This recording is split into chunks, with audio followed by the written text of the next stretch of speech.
Sam Smith, 644 Rhoda Drive, Newport News, Virginia, 23608.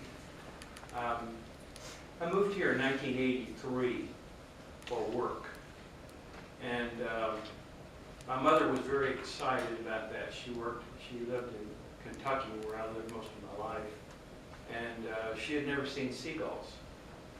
So I said, well, come on over here and I'll see if I can find some seagulls for you. She came over, and I looked around. It was a very dreary day, and I couldn't find any seagulls. So I took her over to the dump over in Newell. And there was a lot of seagulls. She took a lot of pictures. And she was so excited that she finally got to see some seagulls. That was my first look over there at the city farm. I moved away in 1997 and went up to Washington, D.C. for work again. And then I moved back 3 years ago because I wanted to retire here. And all the time that I was here, I heard news and rumors about this was going to be not the city farm anymore, but a park. So I was looking forward to a wonderful park there when I came back. And it still hasn't been done after all of that time. I was disappointed. I am disappointed. So please, don't sell that land. It's our land. Dictionary.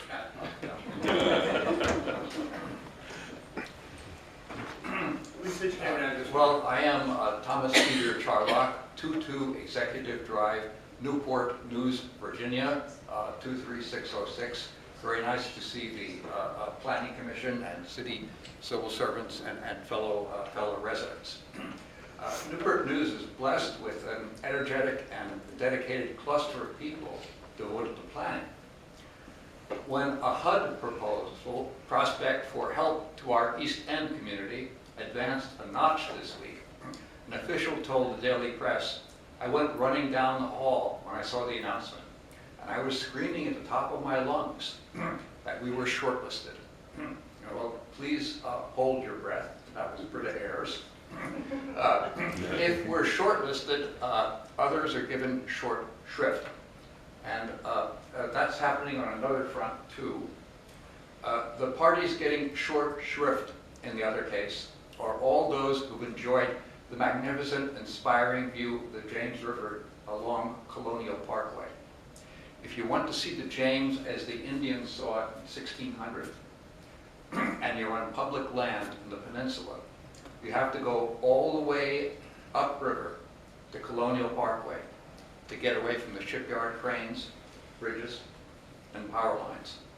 But soon no more. Miles of Dominion power lines supported by towers as tall as the Statue of Liberty are on their way to Jamestown. The remedy is a planning opportunity area, the very space of this room. We can plan to remove the do not enter signs from the half-mile of City Farm waterfront. This will allow visitors to enjoy a view of the James as Powhatan once did. On their way, visitors will go through the thriving, well-integrated, and safe Riverview Farm Park, which is a small marker to the success and harmony in some of American public culture. Visitors will be impressed, and taxpayers will feel better about living here. Thank you.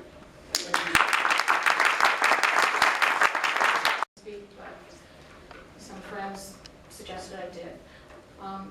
I came to, I'll push my address yet. Okay, 151 Old Buck Road, Hampton, which I'm trying to get out of to move back to Newport News. In 1984, I came here. I did live at Newport News off of Warwick, and the shipyard was very interesting to me, but it took up a lot of land. And my sister, who loves nature, she had a house, Wanger Circle, off of Warwick. And we would walk around and do different things, and I wasn't even really aware of the city farm at that time, but I just recently drove around, and since it's, you know, not a jail anymore, I'm thinking, gee, they had the best view of, you know, gotta do something bad to get a good view. But anyway, I think that the land near that area where the city farm was, I'd like to see it preserved for many reasons. It is definitely a jewel to look out to see the sun setting or just on the water. And I think that all of the public, not just the luxury homes, if they go there, or sometimes some of the low-income housing, I noticed down by the Chesapeake Bay and other areas that I'm afraid to go into because it's crime. So I would like to see, it be available to all people, and so that we can enjoy nature and the birds and the trails there. And I'm almost done, let's see. I would like it to be for, like I say, a peaceful area to go, so that in our high-stress computer world, we can go chill out and just be with nature. And, when I lived here, I moved here initially in 1984 for work, and then I came back when I retired. And, it's changed so much with all the, it was 2 lanes, and now it's 4 to 6 lanes, and there's strip malls all over the place, and I just think that we could use more of the nature thing. And in closing, I'd just like to say that some places where there is water, if you're looking for revenue, there could be a all-day parking fee that could be charged for a 4-hour stay. That is some money coming in, and I think that's just about it, because other people have mentioned about the crime.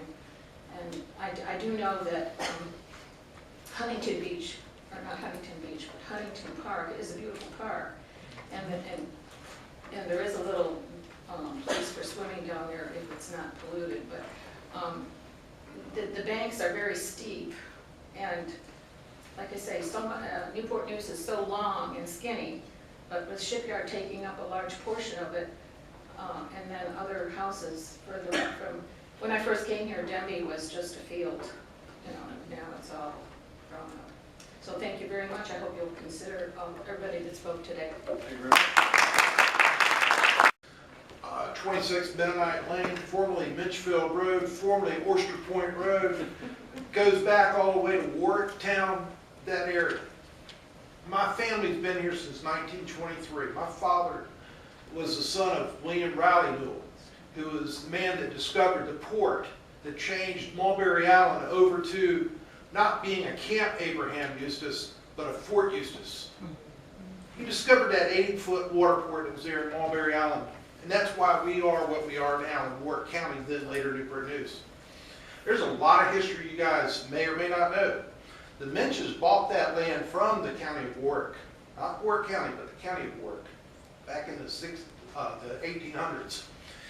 They bought it because it had been devastated by the Civil War. There was nothing left. It was a carpetbagging family named Minch that came down and bought it.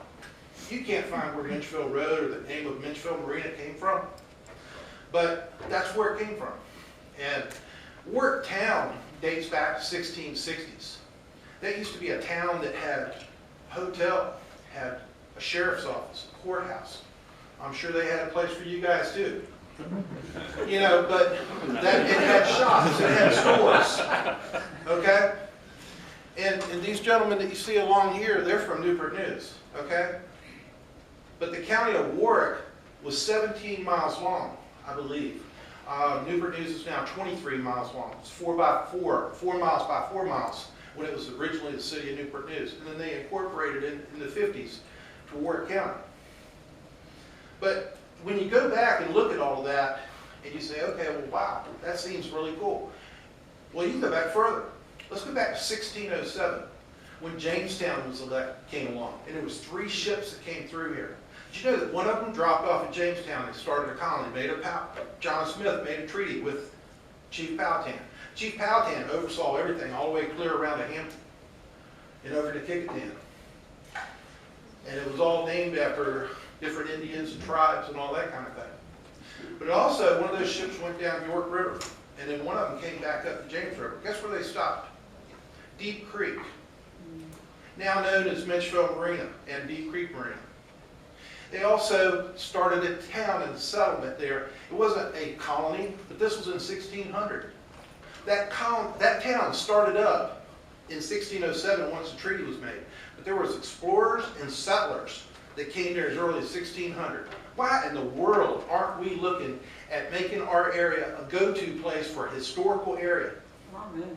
Why don't we go ahead and make some shops and stores like Warwicktown was? Try to bring some of that back. Go dig the place up. Find all the historical stuff we can, and then go back and rebuild. Make us a point on the map like Jamestown, or like over here at Smithfield Station, having a hotel, a water area, a restaurant, and also a marina and a boat landing. Why not do something big? Why are we looking at a bunch of houses? $1 million houses, sure. You can get a lot of money from that. You know, you guys, you're all elected. You're here to represent us. I haven't seen one person, met one person. My family's lived here since 1921, 23 on Mennonite Lane, Mitchville Road, now formerly Worcester Point Road, which a lot of people don't know. My daddy told me that Mitchville used to be called Worcester Point. But all of that's there. It's been there. And the history's there. You can look it up.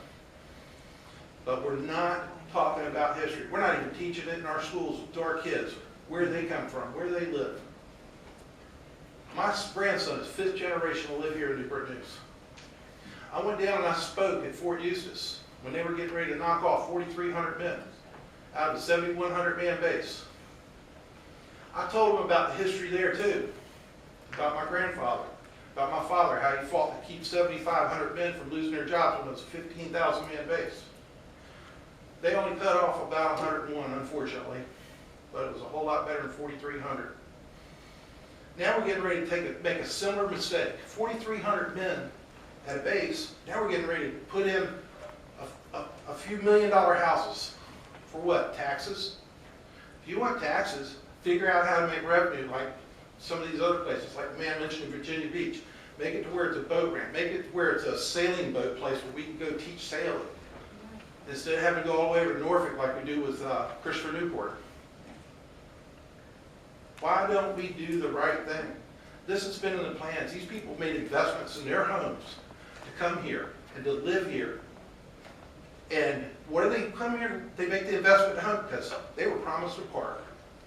I've heard several people said that they're either moving back here, they moved here because of the promise of a park. And now some investors have come in and offered big money.